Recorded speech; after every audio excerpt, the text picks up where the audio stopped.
Especial.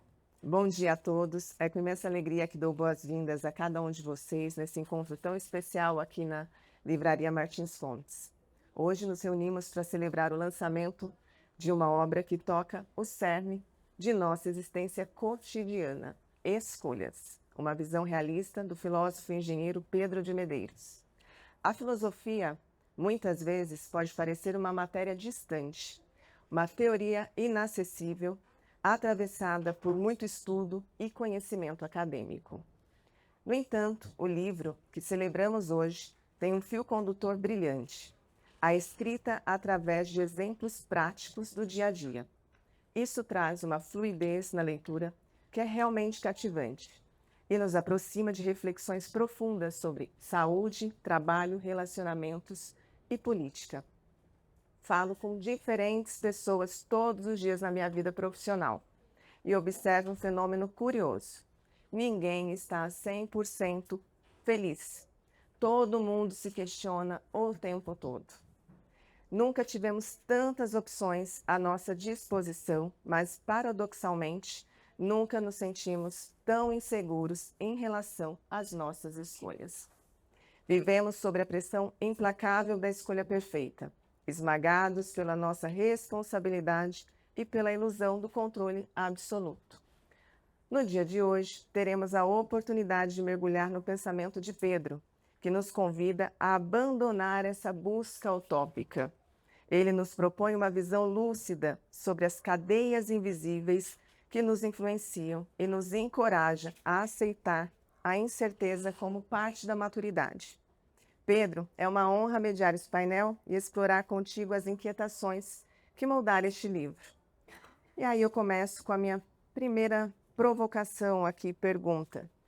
Você acabou de nos contar que tem uma formação nada linear, né? Passou pela precisão da engenharia, depois foi para a profundidade da filosofia, é autor de livros técnicos, inclusive, e eu gostaria que você contasse qual foi o ponto de partida para escolhas.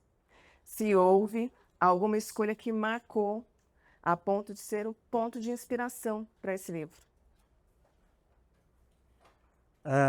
Vamos à primeira aí, né? Essa formação de engenharia e filosofia, primeiro que foi um gosto mesmo, né? De você gostar, de você se interessar pelos questionamentos, pelas respostas, pelas indagações. O meu maior desafio quando eu fui estudar filosofia foi o fato de, na engenharia, você tem sim e não. Tá certo ou tá errado. Você faz um cálculo, você avalia uma condição, então você tem a resposta clara. E mesmo estudando filosofia, mas isso ficou muito forte na graduação, é que você trabalha com ideias distintas. Então você não tem algo exatamente conclusivo, o certo ou o errado. Você tem um pensador que pensa de determinada maneira e você tem outro pensador que combate aquilo ou muitas vezes se apoia naquela definição. Tanto que no livro, né, na parte 1, a hora que eu apresento o que foi tratado em termos de escolhas na filosofia, eu sempre apresento uma crítica, que diz o seguinte: olha, esse pensador aqui, ele pensou isso, mas então sempre existe um mas, né? Na engenharia não existe esse mas, né? Ou é ou não é. Então foi um desafio para isso, mas foi interessante, foi por gosto mesmo, por paixão, um hobby, fazer filosofia. A inquietação com relação às escolhas foi justamente esse pensamento do dia a dia, e até por isso que eu fiz o convite para você, que é uma pessoa que está na dinâmica do fato da necessidade de todos os problemas cotidianos que nós temos, de família, de dinheiro e assim por diante. Então, a ideia do livro nasceu dessas escolhas e dessa perturbação. E também do aspecto é o seguinte: você escolher entre o certo e o errado me parece bem mais fácil do que muitas vezes as escolhas cotidianas. As escolhas de cuidado com a família, de cuidado dos relacionamentos, da profissão, do posicionamento político e religioso. Então, essas escolhas é que traz esses desconforto na vida cotidiana. Então, eu resolvi apresentar e debater esse tema. E é curioso, porque a minha primeira ideia de escrever esse livro foi porque eu procurei um livro desse. Eu falei, não, deixa eu ver aqui com relação às escolhas. Aí você encontra livros sobre escolhas e tudo mais, mas não era esse. Então ele foi dessa inquietação mesmo, de falar, poxa, eu queria algo assim. E aí eu desenvolvi. Bem engenheiro agora, né? Deu a solução, né? Exatamente. A engenheiro é feito para tentar achar soluções, né? E a capa do livro foi algo que me chamou a atenção porque traz símbolos fortes, né? Religião, trabalho, dinheiro. Como é que a gente encontra esses símbolos dentro da sua obra? Então, o livro é dividido em 3 partes. A primeira parte, ela apresenta as principais ideias que alguns filósofos trouxeram com relação a escolhas. Então, como eu posso fazer escolhas melhores na visão dos epicuristas, dos existencialistas, sempre de uma maneira mais leve. Então, a ideia nessa primeira parte era dar ferramentas ao leitor. Na segunda parte, são as influências. E na terceira parte, eu faço questões e reflexões para que o leitor tente encaixar, né, ou tente refletir ou questionar a respeito desses 5 pontos que eu considero bem importantes, né, e é muito evidente no nosso dia a dia. Saúde e bem-estar, relacionamentos e família, dinheiro e profissão, religião e política. Então ele busca trabalhar esses pontos, mas nessa parte é levantando questões e reflexões, depois do leitor ter tido alguns conhecimentos a respeito disso. E no teu dia a dia você está ali, né, dentro de corporações, né, fazendo seu trabalho também na engenharia, prestando consultoria. Como que a filosofia ela conversa com essa trajetória? Pô, boa pergunta. Eu sempre tive vontade de falar sobre isso assim. Olha como é curioso a respeito disso. Quando eu tive uma oportunidade, sei lá, uns 15, 20 anos atrás, e eu estava lendo o livro do Sérgio Buarque de Holanda, Raízes do Brasil. Tinha sido contratado por uma empresa para acompanhar a instalação de uns equipamentos dinamarqueses.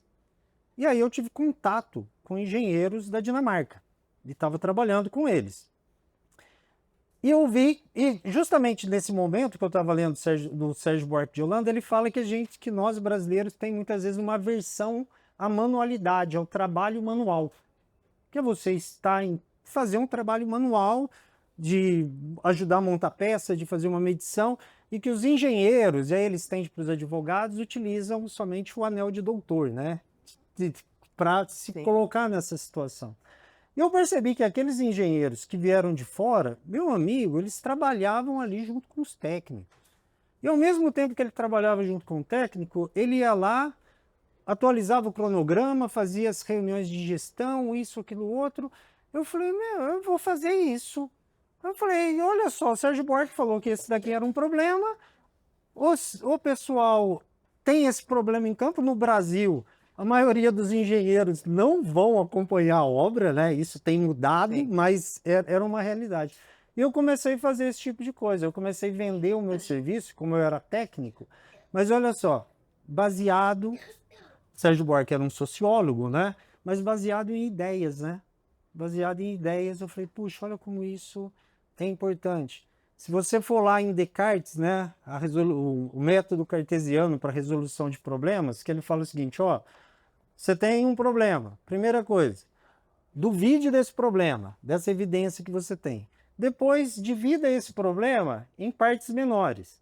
Depois, você começa a resolver o problema em partes nos que forem mais fáceis. E depois você faz uma síntese de tudo. Eu vendo isso para os meus clientes, eles não sabem o que é Descartes, entendeu? Então, essa vida dessa maneira, conhecer filosofia no momento que eu estou trabalhando, ele me ajudou muito profissionalmente. É o que realmente faz a diferença. Filosofia da linguagem, né? Que é o modo como as coisas são faladas e os sentidos da palavra. Isso me ajudou bastante profissionalmente e na minha carreira como engenheiro. Eu comentei com você essa semana, falei, olha, algo que realmente me chamou a atenção foi que sempre quando eu leio, né, e tem ali algo da filosofia, é uma citação, muito breve. Mas você não, você nos convida realmente a olhar e trazer de forma muito prática, para o dia a dia mesmo, igual você deu o exemplo aqui, né? Então isso está inserido no livro de diversas formas. Foi algo que eu falei, nossa, aprendi muito. E desconstruiu a imagem, né, daquela filosofia que é, muitas vezes, como eu li aqui no início, né, você tem que debruçar, né, para ler, estudar muito, para... Não, trouxe de uma forma muito simples, até interessante. Quero até saber mais sobre isso. É, e hoje, você citou o exemplo do trabalho, mas é difícil a gente fazer essas relações e a gente tem cada vez mais opções, né? A gente está com inúmeras possibilidades e até diante do trabalho, muitas vezes a gente se paralisa com, aceita essa proposta ou não, faço isso ou não. O que que você vê, né? Qual é a sua visão para esse movimento de cada vez mais a gente se paralisar diante de tantas escolhas que nos é colocado atualmente? Quem pensou e desenvolveu isso dentro da filosofia foi o Sartre, né, com o conceito da angústia. Antes dele, o Soren Kierkegaard colocava essa situação. E nós temos que contextualizar essa situação, porque o nosso mundo ele era muito pré-determinado, estamos dizendo de 100 anos, 150 anos para cá, que é um período curto. Ele era pré-determinado por fatores religiosos, políticos, monarquia, não vou entrar nesse mérito, mas ele era pré-determinado. Então, as nossas vidas basicamente já estavam definidas. Com todas as revoluções e evoluções que vieram, nós ganhamos algo positivo, mas profundamente angustiante, que é a liberdade. Essa liberdade de você escolher a sua profissão, escolher os seus relacionamentos, escolher a sua religião, ela causa uma angústia. É a angústia daquele momento que você vai fazer a sua escolha. Então isso ocorre em todas as escolhas. E por isso que é importante nós entendermos esse processo, que muitas vezes, diante das escolhas, há necessidade de um tempo, há noites mal dormidas, não é? Há um nível de ansiedade e preocupação. Mas isso faz parte. Agora, quando nós temos também muitas escolhas, aí nós ficamos perdidos. E muitas vezes nós não temos as ferramentas para fazer escolhas melhores, para poder ponderar com relação a essas escolhas. Então a angústia, esse momento, ele é natural e ele existe. Ele é inerente à liberdade. Ele é inerente à liberdade. Quando eu escolho eu renuncio todas as outras, né? Exatamente. E também tem algo que mudou também, né? Como a nossa expectativa de vida aumentou, então o que que acontece? Nem todas as escolhas são definitivas, e é importante entender isso. Que de repente você faz uma escolha profissional e fala, puxa vida, tudo bem, né?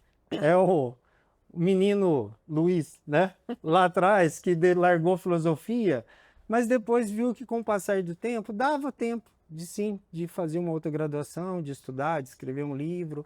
Então, muitas das nossas escolhas, elas não podem ser encaradas como definitivas, elas existem também dentro de um determinado tempo.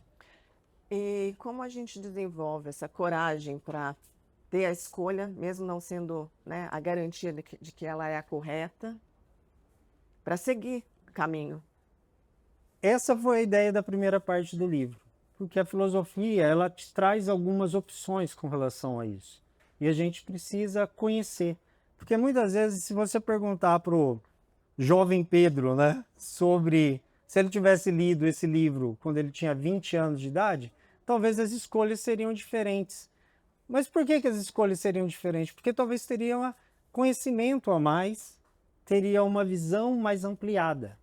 Então, o nosso mundo ele se tornou sofisticado, não no nível de riqueza, ou seja, chique, não, ele demanda mais conhecimento, demanda mais sabedoria para poder fazer escolhas melhores, saber pesar as consequências, saber as forças que influenciam as nossas escolhas. Então, isso é a base de tudo isso é você ter mais conhecimento, ter mais repertório para poder, diante de escolhas, fazer escolhas boas. E entender que também não existe escolha perfeita, né? Não existe isso. Nós vamos fazendo as nossas escolhas e caminhando com elas. E como que a gente se blinda no cenário atual que nós temos diversos influenciadores, e o livro traz uma crítica para a questão da autoajuda, né, dessa performance de discurso motivacional. E hoje a gente tem influenciador de diversos níveis e proporções em vários, né, locais. Eu considero alguns influenciadores bons, né? Então a gente tem que entender isso. Mas nós temos que entender uma dinâmica real, que é o seguinte. Antigamente, para alguém ter um púlpito, né, ou estar falando em público, ou influenciar alguém, essa mesma pessoa ela tinha que ter um repertório, ela tinha que ter um histórico. Então são várias condições que fazem um líder ter seguidores. E é natural de qualquer grupo você ter pessoas liderando ou conduzindo. Acontece na família, no grupo de WhatsApp, em todo lugar tem alguém liderando. É inerente. Mas a liderança, ela ganhou, primeiro, todas as pessoas que têm carisma de falar em público, de se expressar, elas têm a rede social onde ela pode influenciar pessoas. E o carisma é algo assim que você pode tentar entender do lado científico, de qualquer maneira, mas muitas pessoas têm. E essas pessoas acabam influenciando sem muitas vezes nós percebemos. Atrás de um algoritmo, atrás de um post, atrás de um livro, sempre existe alguém tentando influenciar. Mas como é que nós vamos tentar nos blindar com relação a isso? É realmente tendo repertório e sabendo analisar. Falar, puxa, esse líder aqui, o que ele quer? Ele quer criar autonomia em mim? Ele quer realmente... Ele defende uma causa justa? Ou ele atua através do medo? Ou ele atua através da sua vaidade? Né? Então, você conseguir diagnosticar no nosso mundo hoje quem são os bons líderes e os maus líderes é importante, né? Você trabalhar e ter ideia desse... conseguir fazer esse diagnóstico. Hoje a gente tem a inteligência artificial aí, né, na palma da nossa mão, né, por vários aspectos. Desde quando eu entro no iFood, vou escolher uma comida e já está ali todo o meu histórico, que já sabe o que eu gosto, o algoritmo me dando promoção, né, conforme que eu já comprei. Como é que a gente, inclusive terapia, né, que é agindo ali, interagindo com a IA para fazer questões de cunho vital mesmo, né? Como você vê isso na sociedade atualmente? É uma terceirização das nossas escolhas? O ser humano sempre tentou terceirizar as escolhas, seja através do oráculo na Grécia Antiga. É verdade. Todo momento nós vamos no cartomante, nós vamos para a igreja, nós sempre vamos tentar terceirizar as nossas escolhas. Não está sendo diferente com a IA. Então nós estamos, muita gente em busca disso. O perigo disso eu já disse isso em outras ocasiões, é que, por exemplo, você é psicanalista, você sabe disso e é importante. A IA, ela vai trabalhar com aquilo que você informar para ela. O psicanalista, o psicólogo, o terapeuta, ele trabalha justamente com aquilo que você não quer entregar para ele. É isso. Então, não adianta você tentar fazer ou buscar a terapia ou buscar determinadas condições. Agora, se você vai fazer decisões racionais, não é? De investimento, de carro, de profissão e tudo mais, aí sim a IA é muito importante. porque ela te traz um raciocínio lógico, ela te traz informações que estão, te atualiza no mundo. Então, nós vamos ter que aprender a trabalhar isso. E por isso que é importante nós verificarmos, puxa, eu estou terceirizando a minha decisão, as minhas escolhas, mas o ser humano sempre buscou fazer isso. Então a gente tem que lutar e trabalhar justamente esses conceitos para que a gente pelo menos tenha autonomia em vários aspectos da nossa vida.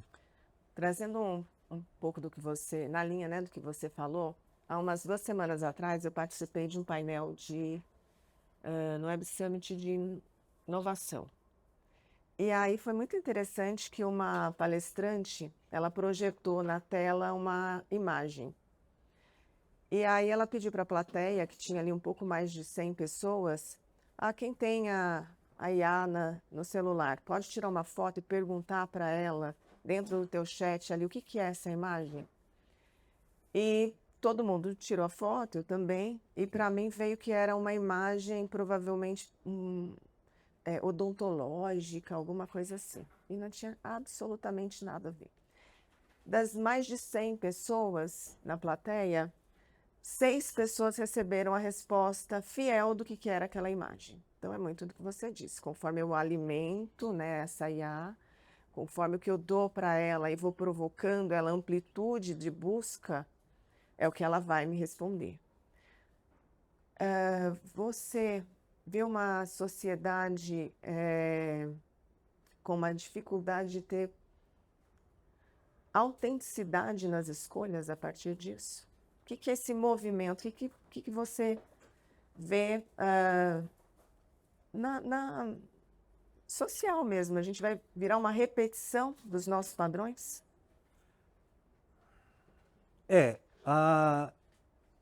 Por isso que é importante você ter o repertório, ter conhecimento a respeito de que se sua vida realmente não está sendo conduzida pelas situações, por pessoas que estão ao seu redor, pela IA, por rede social, e aí você começa a viver uma vida que não é sua, uma vida que não é autêntica.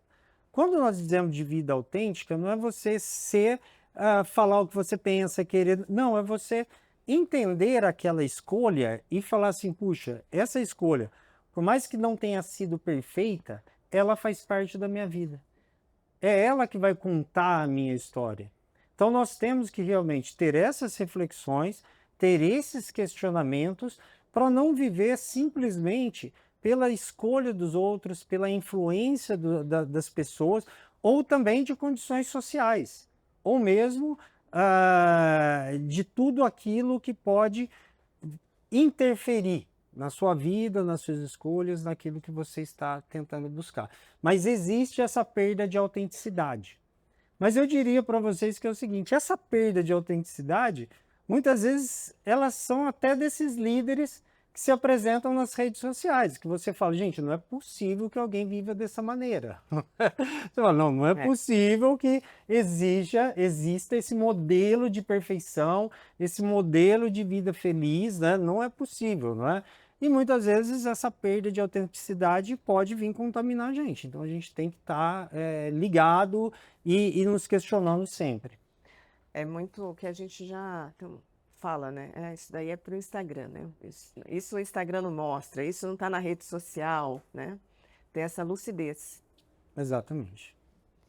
E eu fiquei curiosa em saber se depois, né, da sua produção, se você mudou a forma como você faz as suas escolhas. É curioso isso, né? Se você pegar a vida dos grandes pensadores e filósofos e tudo mais, muitos separam a obra da vida, sabe? Um negócio curioso isso, assim, porque o livro são ideias, são pensamentos, são questionamentos, mas mudar a forma como eu faço as minhas escolhas, eu acho que essa forma ela se foi construindo ao longo da vida, né? O Luiz de 20 anos atrás, né, o Pedro de 20 anos atrás fazer escolhas de outra maneira, com 30, com 40. Não só por conta do conhecimento em si, né? Mas por conta da vida, da natureza, da idade, da maturidade. Então, tudo isso ele vai se formando. Então, cada dia que passa, você faz escolhas ou pesa as coisas de maneira diferente. Eu acho que tirou muito peso da escolha perfeita. Isso eu acho que eu colocaria isso. Eu acho que eu tinha uma busca de sempre estar acertando, de sempre estar do modo correto. Aí hoje eu também, depois de ter escrito o livro Escolhas, eu estou mais leve, sabendo que não dá para fazer todas de maneira perfeita. Isso é questionável. Depois a gente, né, confere ali, né? Mas a maturidade ajuda bastante a Ah, fazer, a fazer melhores escolhas também.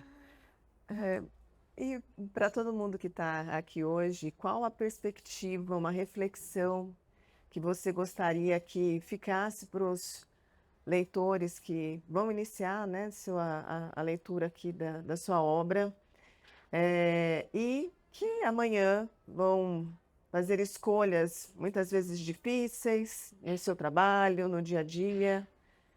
Qual a mensagem que você gostaria que ficasse, e o que eles, né, um aprendizado a partir daí? Primeiro ponto é escolher, né? Parece um jargão, mas o primeiro ponto é esse. Então eu tenho que começar a escolher, a fazer as minhas escolhas. Então esse é um ponto importante com relação a isso. E depois é compreender o mecanismo das escolhas da nossa vida. Então eu tenho que entender, me conhecer, saber aquilo que me influencia, as forças externas, as forças internas que influenciam as minhas escolhas. Então só a compreensão disso já vai te ajudar a fazer escolhas melhores. Bancar, né? Aí é o nosso segundo livro, que vai ser o Responsabilidades, né? Fala um pouquinho, dá um Então, spoiler. esse é uma trilogia, esse livro, né? Então ele é primeiro escolhas, depois responsabilidades e depois as contingências que ocorrem na vida. Isso daí é uma corrente filosófica dos existencialistas que diziam que basicamente a nossa vida é isso: fazer escolhas, assumir responsabilidades e lidar com o contingente, com aquilo que a gente não controla. Então, se a gente souber fazer isso, então todas as escolhas, elas, vou dizer, para trabalhar a escolha, que o mais importante é ter autenticidade com relação à escolha que você fez. Eu dou o exemplo do pessoal que vai pular carnaval. Então, você vai pular um carnaval, você não está afim de pular o carnaval. Você não quer ir pular o carnaval, gostaria de ficar em casa assistindo filmes e tudo mais. Mas a turma te convenceu. Mas você escolheu ir. Você escolheu. Ninguém te forçou. Te chamaram, não quero ficar sozinho, vou lá. Aí você chega lá no carnaval. Tá todo mundo pulando, tomando cerveja, beijando na boca. Você tem duas opções. Ou você fica autêntico ao carnaval, ou você vai ficar de bico lá. Então é o seguinte, seja autêntico. Já que você escolheu estar ali, fica no carnaval, pula o carnaval, diverte, namora, toma cerveja e aproveita, seja autêntico aquele momento que você está vivendo ali, tá? Então, para boas escolhas é importante essa autenticidade de você se aderir àquela escolha. Perfeito. E antes da gente abrir a perguntas, eu queria finalizar aqui perguntando qual a pergunta que ficou aberta ainda depois da sua obra. O que você não fechou? Eu não fechei o tópico responsabilidade pelas escolhas. Esse ficou em aberto justamente para o segundo livro, na mesma linha e tudo mais. Então, o tema responsabilidade, ele ficou em aberto no livro. Ele ficou em aberto. Você traz de uma forma bem sucinta. Exatamente, né? exatamente. A ideia é realmente trabalhar as escolhas e depois ir para um próximo ponto. Pessoal, aberta a perguntas. E aí, Mariana, tudo bem? Não consigo levar que tá.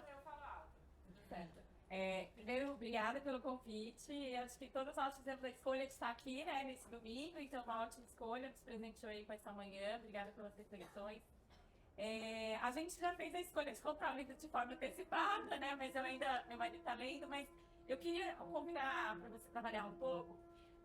Quando a gente faz a escolha, a gente parte que a gente deveria seguir aquele caminho da escolha, né? Mas às vezes a gente fica, como teria sido se eu tivesse dito aquele não? E se eu tivesse feito aquele sim? E se eu tivesse optado por aquilo? Então, como que a gente sai desse lugar que a gente não escolheu, mas às vezes a gente fica assim, como teria sido isso? Se eu tivesse aceitado aquela proposta? Se eu tivesse ido naquele trabalho? Como que a gente sai desse lugar e a gente entende? Porque eu queria te ouvir, né? Você como nas suas reflexões aí, como você entende a gente não cogitar mais aquele lugar? Eu acho que quanto mais autêntico você tiver naquela escolha que você fez, com todas as perdas, com todas as dificuldades que possam existir naquela escolha, você vai viver melhor aquilo ali, não é? Mas lembrando que nenhuma escolha do que nós estamos falando aqui é irreversível. Então, se dá para mudar, se olha, errei, não fiz uma boa escolha, a coisa não tá boa, isso, aquilo, outro. Tudo bem, então aí eu tenho que refletir e realmente mudar o rumo da minha história. Mas não dá para mudar o rumo da história, ou vai ser muito pesado mudar o rumo da história, aí você se torna, quanto mais autêntico e quanto mais você viver aquela sua escolha, a tua chance de estar bem é muito melhor. Isso não quer dizer, e por isso que isso aqui não é autoajuda, que não vai ter sofrimento, que não vai ter os seus problemas, que não vai ter uma dedicação. Então, isso aí lá no interior... E não é conformismo Não, também. isso não é conformismo, não é conformismo. Então, lá no interior nós temos um caso desse jeito assim. O pessoal vai lá, gostaria de comprar um carro muito legal, muito novo, mas dá para comprar um Fusca. Aí o que nós lá do interior falamos? O Fusca é o melhor carro do mundo, entendeu? Então você se identifica, você fala, não, é o que dava para ter, é o que eu escolhi ter, então vamos em frente. Isso não quer dizer que você vai falar, puxa, agora eu vou sair do Fusca aqui e vou passar para uma Brasília, né? Lá no interior nosso, né? Então, você tem que ter, mas o importante, eu diria para você respondendo, é a autenticidade em relação àquela escolha. Agora, olhar para trás, só quem não viveu não olha para trás. Quem olhou, quem já viveu sempre vai ter, carregar esse peso do que poderia ter dado certo ou não, e assim por diante. Continuar apesar de, né? Exatamente. Obrigada. Mais alguma? Tem uma escolha que não dá para voltar, né? Depois começa uma obra. A minha esposa é arquiteta, né? Então nós já... É a dor. É a dor. Pessoal, à vontade, Rodrigo. Comentou um pouco das escolhas, talvez ao longo dos ciclos das idades, né? Quando você fez escolhas aos 20 anos, agora aos 40. E você também comentou que agora a longevidade tem um fator importante, né? Que agora cada vez mais a gente vai ter talvez um terceiro ciclo aí de escolhas. Como é que você vê a amplitude e a diferença de fazer escolhas nesse terceiro ciclo, que as pessoas vão começar a vivenciar de uma forma mais intensa agora? Tem que inventar alguma coisa para fazer. Tem que escrever um livro. Tem que escrever um livro, tem que comprar um carro velho, para nós homens, entendeu? Tem que comprar um carro velho e reformar, tem que fazer umas coisas dessas, tem que cuidar dos netos. Por quê, gente? É exatamente isso. Há 50, 40 anos as pessoas já estavam aposentando e já estavam entregando a sua vida. Agora tem mais uma vida longa pela frente. Então, quanto mais nós... E aí, Merleau-Ponty, no capítulo 9, né, que fala sobre essa questão, você encadear um projeto no outro. Isso é muito importante. Então, você precisa ter sempre novos projetos. Gente, isso não é autoajuda, tá? Isso é existencialismo na veia. Você precisa sempre construir um novo projeto. Que esse novo projeto seja um filho, seja um carro velho para reformar, seja um novo negócio, não é? Sai de uma empresa e monta um novo negócio, seja um sítio, seja os netos. Então, esse encadeamento de projetos é muito importante nessa vida, para manter a vida saudável, para manter essa motivação de estarmos vivendo. Escrever um livro, não é?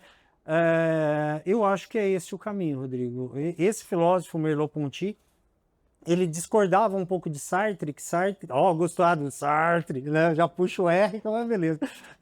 Do Sartre, que o Sartre dizia, olha, nós temos liberdade absoluta, vamos que vamos, e é isso, aquilo outro. O Merleau-Ponty virou e falou assim, não, olha, não dá para fazer tudo. Mas acontece o seguinte, eu posso montar um encadeamento de projetos na minha vida. E esse encadeamento de projetos, eu acho que ele cai muito bem nessa longevidade, nessas possibilidades que nós estamos tendo. Para Freud, energia é libidinal, né? O desejo de você se manter em movimento, aquilo que te faz acordar, né? E ter vontade de produzir algo todos os dias. Exatamente, eu acho que é fundamental isso.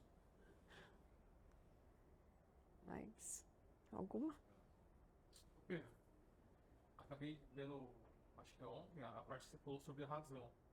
Aí comecei a pensar, às vezes tem pessoas que com menos cultura acabam fazendo escolhas que as deixam mais felizes, e pessoas com muita informação, com muito conhecimento, às vezes fazem escolhas que não as deixam felizes.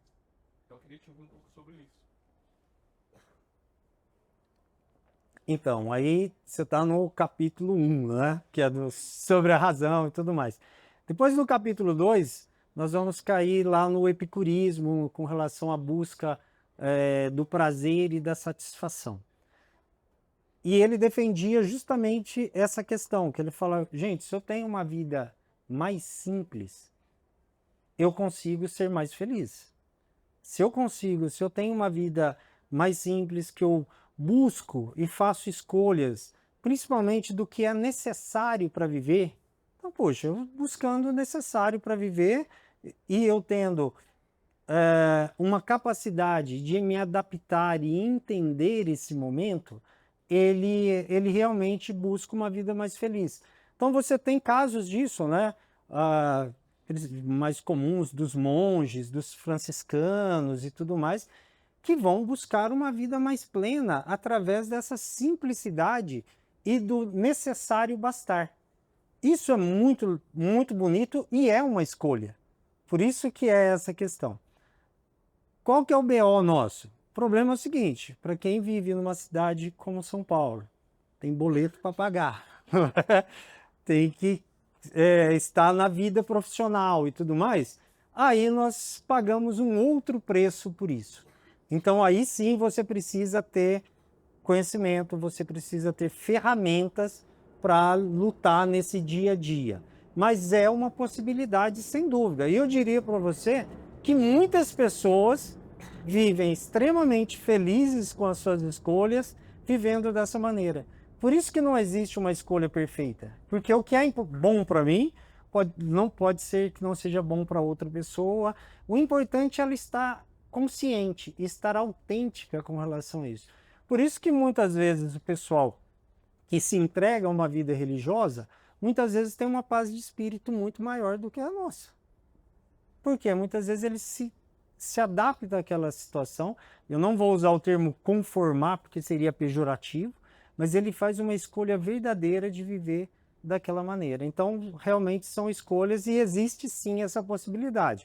Agora, se você trabalha, se você tem o teu meio profissional, se existem algumas preocupações com filho, com pais, esse tipo de coisa, aí, meu amigo, aí é pra luta, é pro fight mesmo, não vamos conseguir fugir disso. Né? Respondido, Elton? Então, aproveitar, né? Eu sou um tanto preguiçoso pela leitura. Eu estou lendo um livro e você não passa a receita no Google, tá? A forma ideal, mas você abre todos os caminhos. Eu acho muito interessante isso daí. A decisão, naturalmente, é de quem está lendo, de quem está vivendo, para saber o que é melhor para ele. Tá? Então, até você alertar para as influências, eu acho muito legal isso aí. Eu estou gostando da leitura. Obrigado, Sudovi. Meu sogro, viu? E eu não paguei nada para ele falar isso, tá? Não paguei. Ele escolheu falar. Não foi combinado nada, não. Pessoal. Oi. Bom dia. vou tentar. Ajuda o meu bebezinho aqui de 16, 17 anos. Fazer uma escolha, por favor. Como engenheiro, assim, eu acho que você é mais feliz com a filosofia do que com a engenharia, é o meu ponto de vista, não sei, de maturidade. Talvez esteja errada, mas eu acho que a filosofia te trouxe mais felicidade. Agora pergunta para o engenheiro Luiz. Busque o Ita. Oi? Busque o Ita. O que ele faz? Não entendi. USP ou ITA. Opa, qualquer um dos dois, né? Nossa, olha. Que isso? Não, pelo amor de Deus, cara, aí fique à vontade. Mas o que você busca na engenharia? Qual que é o teu sonho de trabalhar? Com o quê? Ciência. Com fazer ciência dentro da engenharia, pesquisa e tudo mais? Aí eu acho que é a USP, né? Eu acho que qualquer um dos dois tá, nossa senhora, tá excelente. Mas aqui tá minha amiga Márcia, tá minha esposa, tá meu irmão e tudo mais. Gente, eu sou feliz na engenharia ou não? Eu sou muito feliz na engenharia. Muito, muito, muito feliz. Dei palestra, treinamento, escrevi livros sobre engenharia, sou reconhecido no mercado, no meio que eu vivo, né, da engenharia. E super técnico, né? E Tanto no técnico, teu lugar. e técnico. Então, assim, eu sou muito feliz na engenharia. Sou muito feliz. Então, é por isso que eu não vou largar lá também. Porque eu gosto do que eu faço. Eu tenho um prazer muito grande. Só para contextualizar, né? Eu trabalho com três coisas que são bem críticas na engenharia. Uma é terceirização. Então, você fazer processo de terceirização correto, né, dentro das leis e conseguir resultado e tudo mais. Então, esse é um desafio. Trabalho liderança para engenheiros, porque é uma coisa que nós temos muita dificuldade como engenheiros, é liderança. Existem estudos vocacionais sobre isso. Então, eu treino e formo engenheiros para liderar equipes e fazer esse tipo de coisa. E o terceiro ponto, que é o que eu mais gosto, eu trabalho com os equipamentos chamados equipamentos críticos.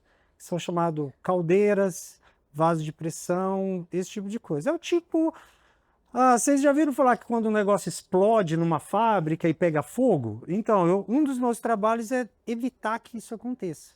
Então, caldeiras que explode, que mata gente. Então, eu trabalho e tem um livro escrito sobre isso, de como evitar esse tipo de coisa. Vazamento de amônia, essas paradas.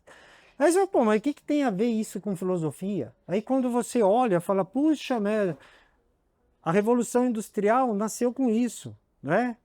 Newton estava lá, Boiler estava lá, todo esse pessoal trabalhou nesse desenvolvimento mecânico dessas atividades e tudo mais. Então, eu diria para você que o sucesso da sua realização profissional é a sua autenticidade com relação a ela, tá certo? Então, se você quiser ser engenheiro, que você olha e fala, cara, eu vou ser bom nesse negócio aqui, vou me dedicar, vou estar ali junto e vou me interessar por isso. Isso vai te dar essa felicidade. E aí depois de uns 15, 20 anos, aí você faz filosofia também, beleza? Mais ou menos isso. Natália. Eu tenho uma pergunta que acho que foi muito falando de autenticidade, no sentido de bancar as escolhas e de você ser autêntico daí com o que você escolheu. Mas aí hoje em dia eu vejo muito a autenticidade sendo confundida com falta de responsabilidade, né, das nossas escolhas, não só para com a gente, mas para com os outros, e aí também a parte de mídia social. Como que é isso, essa questão da autenticidade, mas com um certo limite, né, ali, ou talvez a responsabilidade? Então, é porque os termos, aí nós caímos nos estudos que existem dentro da filosofia, a filosofia da linguagem, que muitas vezes uma palavra, ela toma outros significados. Então, a autenticidade, ela tem esse problema, porque muitas vezes está dizendo que é o seguinte, puxa, eu vou ser autêntico ao que eu penso, ao meu jeito de falar, isso, aquilo. Não, isso é falta de educação, não é? É falta de outras coisas. Você estar autêntico, eu usaria, eu sempre falo esse tema, é você estar aderente aquela escolha, não é? Então você fez uma determinada escolha, você tem que se tornar aderente. Que ela vai ser por prazo determinado, mas que dentro daquele prazo determinado você esteja aderente àquela tua escolha, você esteja autêntico àquela escolha. É você sair para o carnaval, não é? Você não quer ir, mas você foi. E aí você tá lá, então já aproveita, pula, dança, diverte e faz. É você ter essa condição.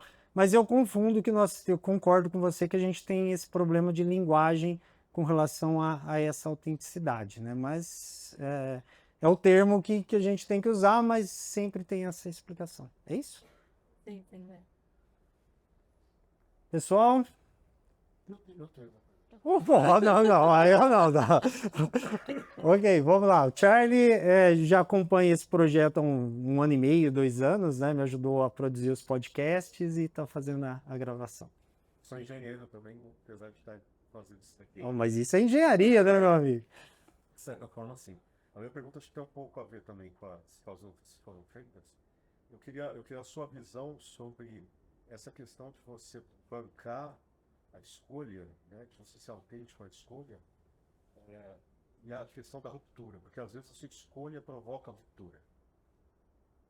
Como que você pondera isso? Até que ponto você banca a sua escolha se ela provocar ruptura e isso for muito pesado para a sua vida ou para a vida das pessoas que te rodeiam? Eu acho que o responsabilidades vão vender, hein? Porque se o Escolhas vendeu, o resto da história da trilogia tá dando certo. E aí entra pensamento racional.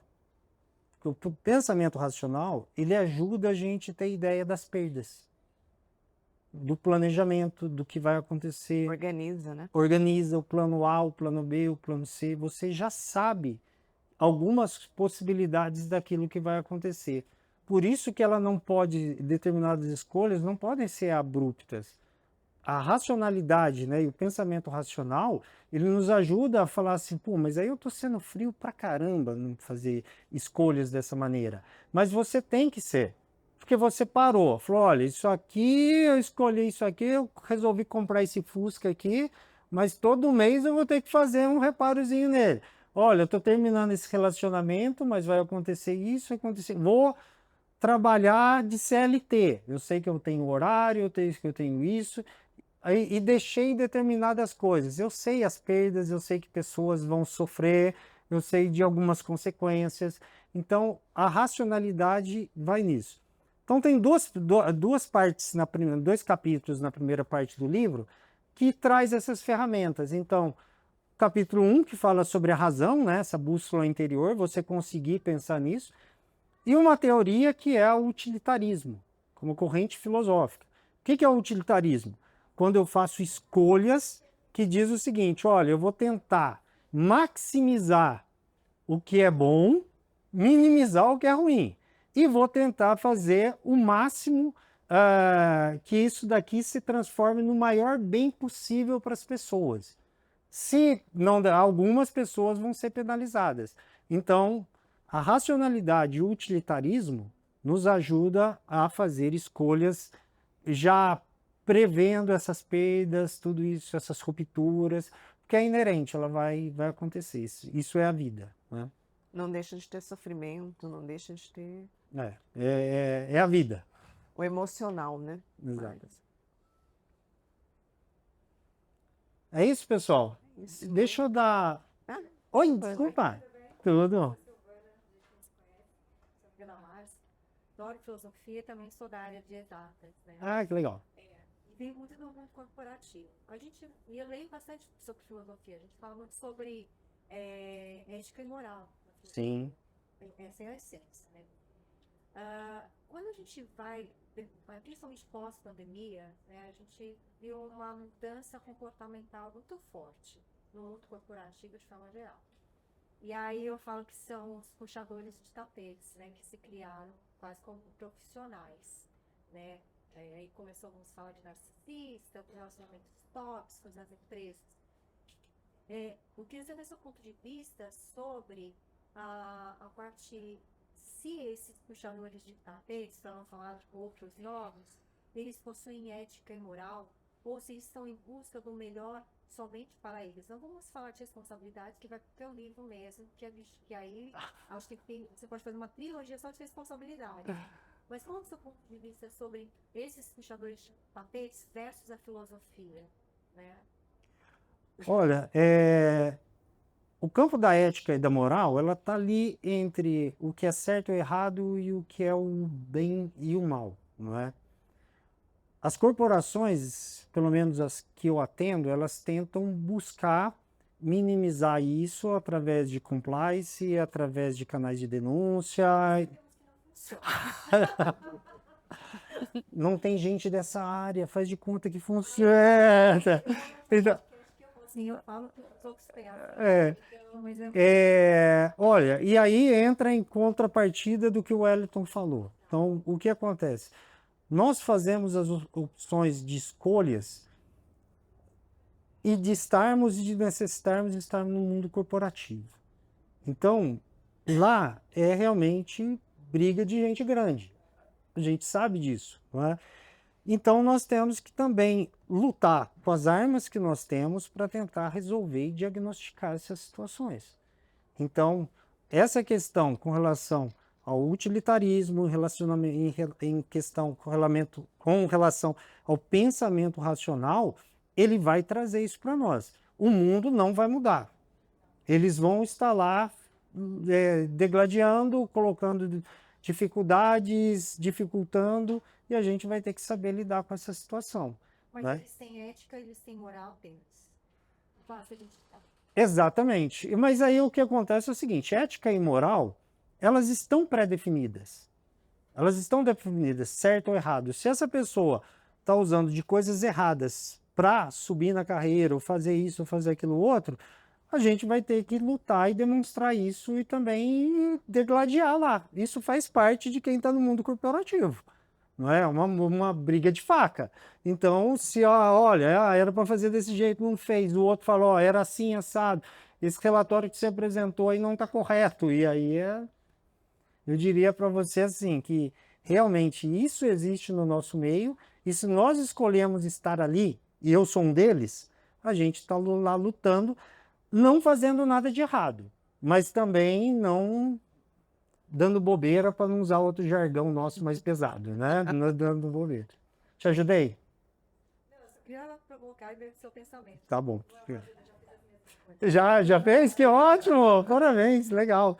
É isso, eu tô nesse mundo e a briga é de foice mesmo, né? E quanto mais vai subindo e a gente está lá vivendo isso no dia a dia. E até a filosofia me surge como esse hobby, até para desestressar, escrever um artigo a respeito da situação. Então, para te conformar, eu diria para você realmente buscar outros prazeres.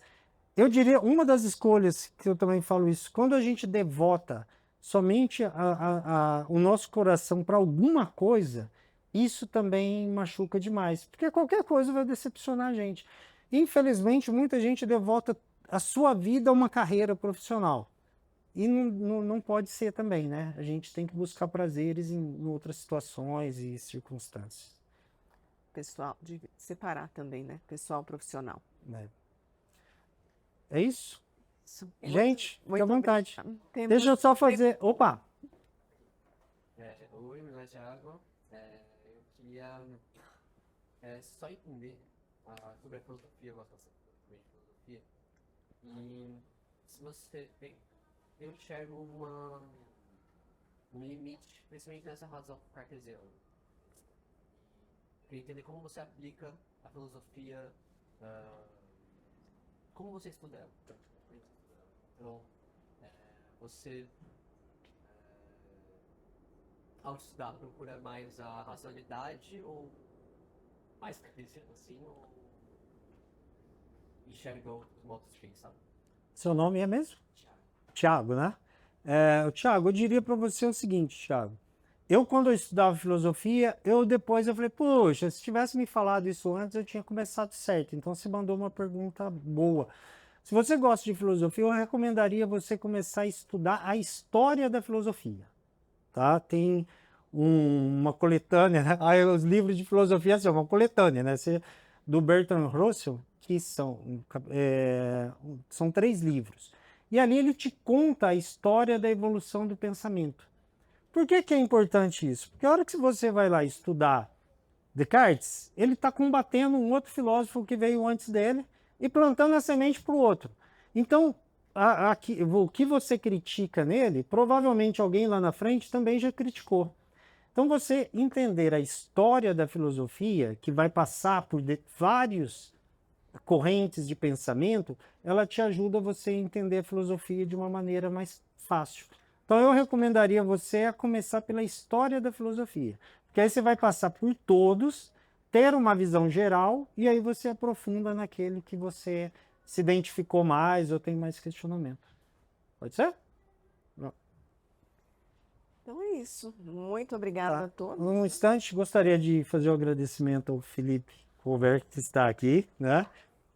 Ele é o meu agente, nós nos conhecemos hoje, nos conhecemos pela internet, teve a empatia de ler o meu livro, de entender o meu projeto e estar aqui junto. Cara, não, é verdade, cara, você realiza sonhos, tá? Então, obrigado por você estar aqui. Peço até uma salva de palmas para ele, porque são pessoas que não conhecem, que olham e falam, cara, vamos investir e tudo mais, e me ajudou a escrever o livro, a melhorar o livro. Muito Você está obrigado. quanto tempo em contato com ele? Há um ano, mais de um ano.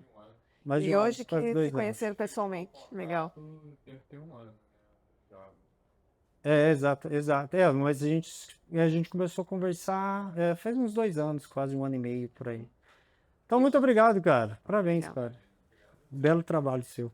Obrigada pela presença de todos. Muito obrigada pelo convite, pela honra de mediar aqui esse lançamento. Parabéns pela obra. Eu que agradeço. Então, vamos mandar um porta junto, vai, porta.